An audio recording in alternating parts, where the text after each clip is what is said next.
নমস্কাৰ এই মুহূৰ্তত প্ৰতিগৰাকী দৰ্শকক স্বাগতম জনাইছো আজি ৰাতিপুৱাৰ কেইবাটাও গুৰুত্বপূৰ্ণ খবৰ দিব বিচাৰিছো এবাৰ শিক্ষকৰ চাকৰি নিয়মীয়াকৰণৰ ক্ষেত্ৰতে এবাৰ তীব্ৰ প্ৰতিবাদ সাব্যস্ত কৰা হৈছে কান্দি কান্দি মুখ্যমন্ত্ৰী হিমন্ত বিশ্ব শৰ্মালৈ শিক্ষক শিক্ষয়িত্ৰীসকলৰ বিশেষ আহ্বান শিক্ষকৰ চাকৰি নিয়মীয়াকৰণৰ দাবীত শিক্ষকে গুৱাহাটীৰ সচলত ৩৬ ঘণ্টীয়া অনশন ধৰ্মঘট কাৰ্যসূচী ৰূপায়ণ কৰিছে ২২৭০ গৰাকী শিক্ষকৰ চাকৰি নিয়মীয়াকৰণৰ দাবী উত্থাপন কৰিছে শিক্ষকসকলে আন এটা খবৰ হৈছে পুনৰ গুৱাহাটী মহানগৰীত যুৱতীৰ মৃতদেহ উদ্ধাৰ কৰা হৈছে পুনৰ গুৱাহাটী মহানগৰীত এগৰাকী যুৱতীৰ মৃতদেহ উদ্ধাৰ হোৱা ঘটনাই এক চাঞ্চল্যৰ সৃষ্টি কৰিছে গুৱাহাটী মহানগৰীৰ তৰুণনগৰত ভাড়াতীয়া কোঠাত আজি এগৰাকী যুৱতীৰ মৃতদেহ উদ্ধাৰ কৰা হৈছে মৃতদেহ উদ্ধাৰ হোৱা যুৱতীগৰাকী প্ৰতিজ্ঞা শৰ্মা বুলি ইতিমধ্যে চিনাক্তকৰণ কৰা হৈছে তিনিচুকীয়াৰ যুৱতী প্ৰতিজ্ঞা শৰ্মা গুৱাহাটীত কৰ্মক্ষেত্ৰে আছিল বুলি জানিব পৰা গৈছে জানিব পৰা মতে প্ৰতিজ্ঞাই ভাড়া ৰুমৰ পাকঘৰত চিপলোৱা অৱস্থাতে উদ্ধাৰ কৰিছে কিন্তু কিয় এইদৰে যুৱতীগৰাকীয়ে জীৱনৰ চৰম পন্থা বাছি লৈছে সেয়া এতিয়া কিন্তু জানিব পৰা হোৱা নাই ৰাতিপুৱাৰ পৰৱৰ্তী আন এটা গুৰুত্বপূৰ্ণ খবৰ হৈছে পঞ্চায়তত মিত্ৰতা নকৰিলে ২০২৬ত আমি সহায় নকৰো এবাৰ কংগ্ৰেছক ডেডলাইন বান্ধি দিছে এবাৰ ৰাইজৰ দলৰ নেতা অখিল গগৈয়ে আনকি কি মন্তব্য কৰিছে এই মুহূৰ্তত জনোৱাৰ চেষ্টা কৰিছো এটা বিশেষ পলিটিকেল ব্ৰেকিং নিউজ এবাৰ পঞ্চায়তত মিত্ৰতা নকৰিলে ২০২৬ত আমি সহায় নকৰো বুলি মন্তব্য অখিল গগৈৰ কংগ্ৰেছক ডেডলাইন এবাৰ বান্ধি দিছে অখিল গগৈয়ে পঞ্চায়ত নিৰ্বাচনত মিত্ৰতাৰ আহ্বান জনাইছে অখিল গগৈয়ে বিৰোধী দলসমূহক উদ্দেশ্যি এই ডাঙৰ মন্তব্য কৰিছে অখিল গগৈয়ে আন এটা গুৰুত্বপূৰ্ণ খবৰ হৈছে এবাৰ পকী ঘৰক লৈ ২০২৩ত চৰকাৰৰ তৰফৰ পৰা যিসকলে পকী ঘৰ লাভ কৰা নাই সেইসকলৰ বাবে এটা জৰুৰী খবৰ কিন্তু ঘৰত এতিয়া বাহন থাকিলেও আপুনি পাব চৰকাৰী ঘৰ অসমলৈ ৩,৮৮,০০০ পকী ঘৰৰ কথা ঘোষণা কৰিছে শেহতীয়াকৈ চৰকাৰখনে ডাঙৰ খবৰ এই মুহূৰ্তত জনোৱাৰ চেষ্টা কৰিছে অসমৰ সকলো দুখীয়া মানুহে লাভ কৰিব চৰকাৰী ঘৰ অসমৰ সকলো দুখীয়া মানুহে লাভ কৰিব চৰকাৰী পকী ঘৰ মাহে ১৫,০০০ টকা উপাৰ্জন কৰিলেও হিতাধিকাৰীয়ে পাব ঘৰ ঘৰত দুচকীয়া বাহন থাকিলেও পকী ঘৰৰ বাবে আবেদন কৰিব পাৰিব হিতাধিকাৰীয়ে ডাঙৰ খবৰ এটা ব্ৰেকিং নিউজ জনোৱাৰ চেষ্টা কৰিছে অসমত ৩৫ লাখ দুখীয়া পৰিয়ালক ঘৰ দিয়াৰ চেষ্টা কৰিব চৰকাৰে ঘৰত দুচকীয়া বাহন থাকিলেও পকী ঘৰৰ বাবে কৰিব পাৰিব হিতাধিকাৰীয়ে আবেদন ইতিমধ্যে উল্লেখ কৰা হৈছে যে অসমৰ ৩৫ লাখ দুখীয়া পৰিয়ালক ঘৰ দিয়াৰ চেষ্টা কৰিব চৰকাৰে অসমবাসীৰ বাবে নতুনকৈ ৩,৮৮,০০০ পকী ঘৰৰ ঘোষণা চৰকাৰৰ অহা এপ্ৰিল মাহত দিবলগীয়া ঘৰৰ বাবে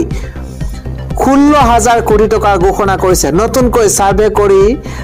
ৰৈ যোৱা সকলক দিয়া হ'ব চৰকাৰী পকী ঘৰ অনলাইন এপৰ জৰিয়তেও হিতাধিকাৰীয়ে পৰীক্ষা কৰিব তালিকাত নিজৰ নাম আছে নে নাই ঘৰ নোপোৱা সকলোৱে চৰকাৰী পকী ঘৰৰ বাবে কৰিব পাৰিব আবেদন নতুনকৈ আত্মসহায়ক গোটৰ মহিলাই কৰিব পাৰিব জিঅ'টেক অসমৰ সকলো দুখীয়া মানুহে এতিয়া চৰকাৰী ঘৰ লাভ কৰিব ৰাতিপুৱাৰ পৰৱৰ্তী ব্ৰেকিং নিউজ হোটেল ৰেষ্টুৰাণ্ট ঘৰুৱা চিলিণ্ডাৰ ব্যৱহাৰ কৰাসকল সাৱধান এবাৰ একশ্যন মোডত আছে প্ৰশাসন ব্যৱসায়ী প্ৰতিষ্ঠানত ঘৰুৱা চিলিণ্ডাৰ ব্যৱহাৰ কৰাসকল সাৱধান হোক হোটেল ৰেষ্টুৰাণ্ট ঘৰুৱা চিলিণ্ডাৰ ব্যৱহাৰ কৰিলে আপুনি পৰিব পাৰে বিপদত ৰাজ্যৰ ঠায়ে ঠায়ে হোটেল ৰেষ্টুৰাণ্ট ঘৰুৱা চিলিণ্ডাৰ বিচাৰি অভিযান আৰম্ভ কৰা হৈছে একশ্যন মোডত ৰাজ্যৰ খাদ্য আৰু অসামৰিক যোগান বিভাগ গোগামুখৰ ৫টা স্থানত অভিযান চলাই মুঠ ৩৯টা গেছ চিলিণ্ডাৰ ইতিমধ্যে জব্দ কৰা হৈছে গোগামুখৰ বিভিন্ন স্থানত অবৈধভাৱে চিলিণ্ডাৰ ব্যৱসায় চলি আছে অবৈধ গেছ চিলিণ্ডাৰ ব্যৱসায়ীৰ বিৰুদ্ধে আইনী ব্যৱস্থা লোৱাৰ হুংকাৰ ব্যৱসায় প্ৰতিষ্ঠানত ঘৰুৱা চিলিণ্ডাৰ ব্যৱহাৰ কৰা সকল এতিয়াৰ পৰা সাৱধান হোক আজি ৰাতিপুৱাৰ পৰৱৰ্তী আন এটা ডাঙৰ খবৰ হৈছে এবাৰ দিল্লী বিধানসভাই লগাইছে দিল্লী বিধানসভায় লগাইছে কেনা এবাৰ ভঙ্গ কৰাৰ দাবি ইন্ডিয়া মিত্ৰজোট দিল্লী বিধানসভাৰ পূৰ্বেই ভঙ্গ হব পাৰে বিৰোধী মিত্ৰজোট ইন্ডিয়া লোকসভাৰ নিৰ্বাচনৰ পূৰ্বে বিজেপিক পৰাভূত কৰিবলৈ গঠন কৰা ইন্ডিয়াই ঐক্যবদ্ধভাৱে নিৰ্বাচনত অৱতীৰ্ণ হৈ ক্ষমতা দখল কৰিব নোৱাৰিলেও বিজেপিৰ শক্তি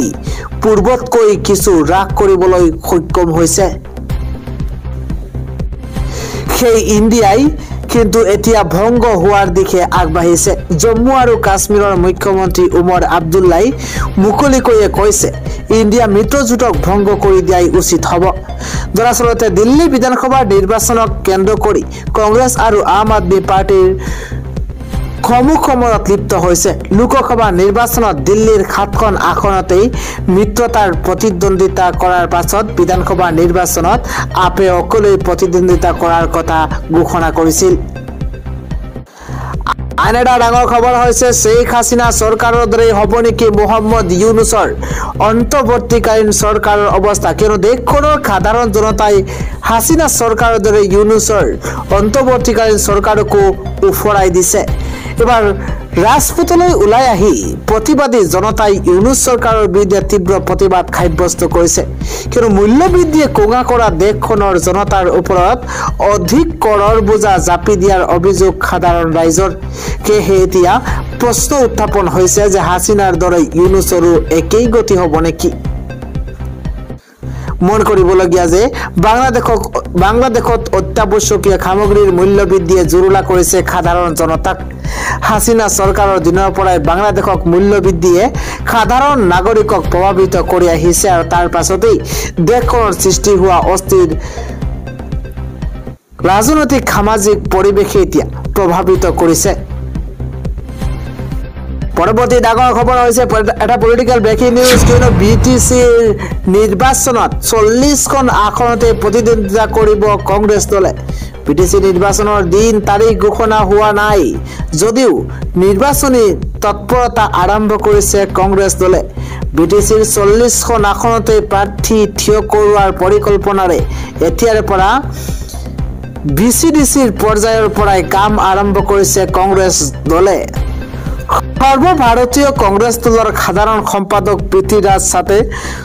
কোকৰাঝাৰত বাহৰ পাতি অহা বিটিচি নিৰ্বাচনত কংগ্ৰেছ দলে পৰিষদৰ 40খন আসনতে প্ৰতিদ্বন্দ্বিতা কৰিব বুলি ঘোষণা কৰিছে আজি কোকৰাঝাৰৰ কংগ্ৰেছৰ জিলা কমিটিৰ কাৰ্যালয় ৰৰেন্দ্ৰ ভৱনত আয়োজিত হোৱা এক সংবাদমেলত সৰ্বভাৰতীয় কংগ্ৰেছ দলৰ সাধাৰণ সম্পাদক পৃথ্বীৰাজ চাটে আগন্তুক বিজেপি পৰিষদৰ নিৰ্বাচনৰ 40খন আসনতে প্ৰতিদ্বন্দ্বিতা কৰিবলৈ কংগ্ৰেছ দল সাজু হোৱা বুলি উল্লেখ কৰিছে এই সন্দৰ্ভত বিচিডিচিৰ অধ্যক্ষ মণ্ডল কমিটিৰ লগত আলোচনা কৰাৰ উদ্দেশ্যে কোকৰাঝাৰত উপস্থিত হোৱা বুলি মন্তব্য কৰিছে